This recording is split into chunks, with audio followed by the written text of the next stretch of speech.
Economies undergo cycles, going through phases of growth and prosperity, followed by downturns when the economy slows down.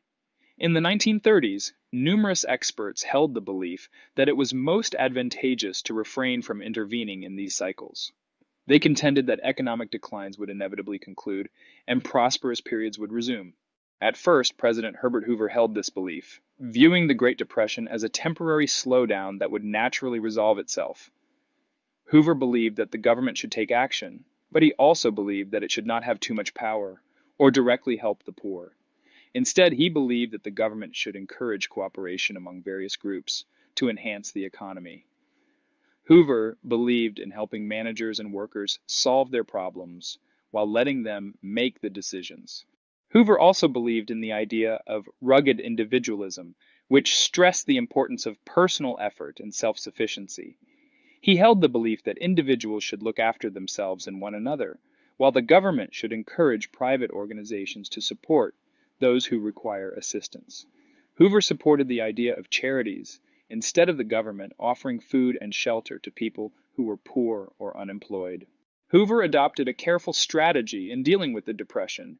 He had meetings with business leaders, bankers, and labor representatives, encouraging them to work together to enhance the economy. He asked employers to avoid firing workers or cutting their wages, and requested labor leaders to not ask for higher pay or start strikes. Hoover also created a strategy to increase funding for private charities that helped the less fortunate. Nevertheless, despite his diligent endeavors, the economy persisted in shrinking, leading to an increase in unemployment, closure of businesses, and a rise in hunger among the populace, who had to depend on soup kitchens for nourishment. Certain individuals ended up residing in shantytowns or adopting a nomadic lifestyle as hobos. Despite the construction of the Boulder Dam, which is now called the Hoover Dam, economic challenges continued, causing widespread dissatisfaction with Hoover's methods. During the 1930 elections, the Democratic Party won additional seats in Congress, which allowed them to gain control of the House of Representatives. The Republicans held a small majority in the Senate.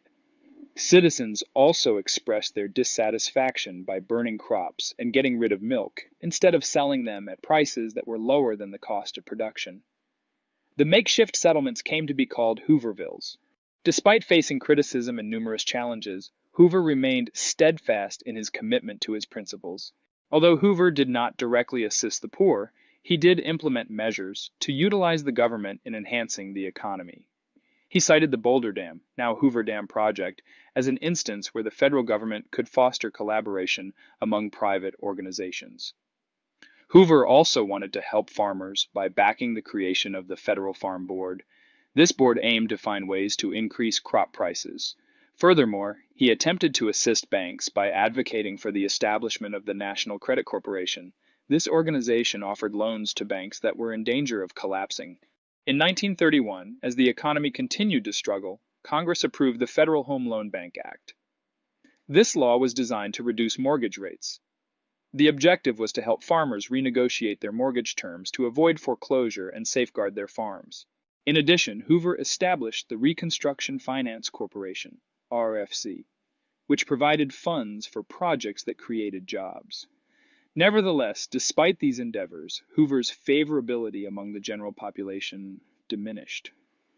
In 1932, veterans of World War I who were promised bonuses for their service during the war came to Washington, D.C. to request immediate payment. The Congress was discussing a bill to give themselves bonuses. Many jobless veterans and their families set up tents close to the Capitol building. This group came to be called the Bonus Army. At first, Hoover supplied them with food. Nevertheless, after Congress declined the bonus bill, he asked the veterans to depart. Around 2,000 veterans were still present, leading Hoover to command the Army to relocate them. The use of tear gas by U.S. Army troops on citizens caused anger and reduced Hoover's chances of being re-elected.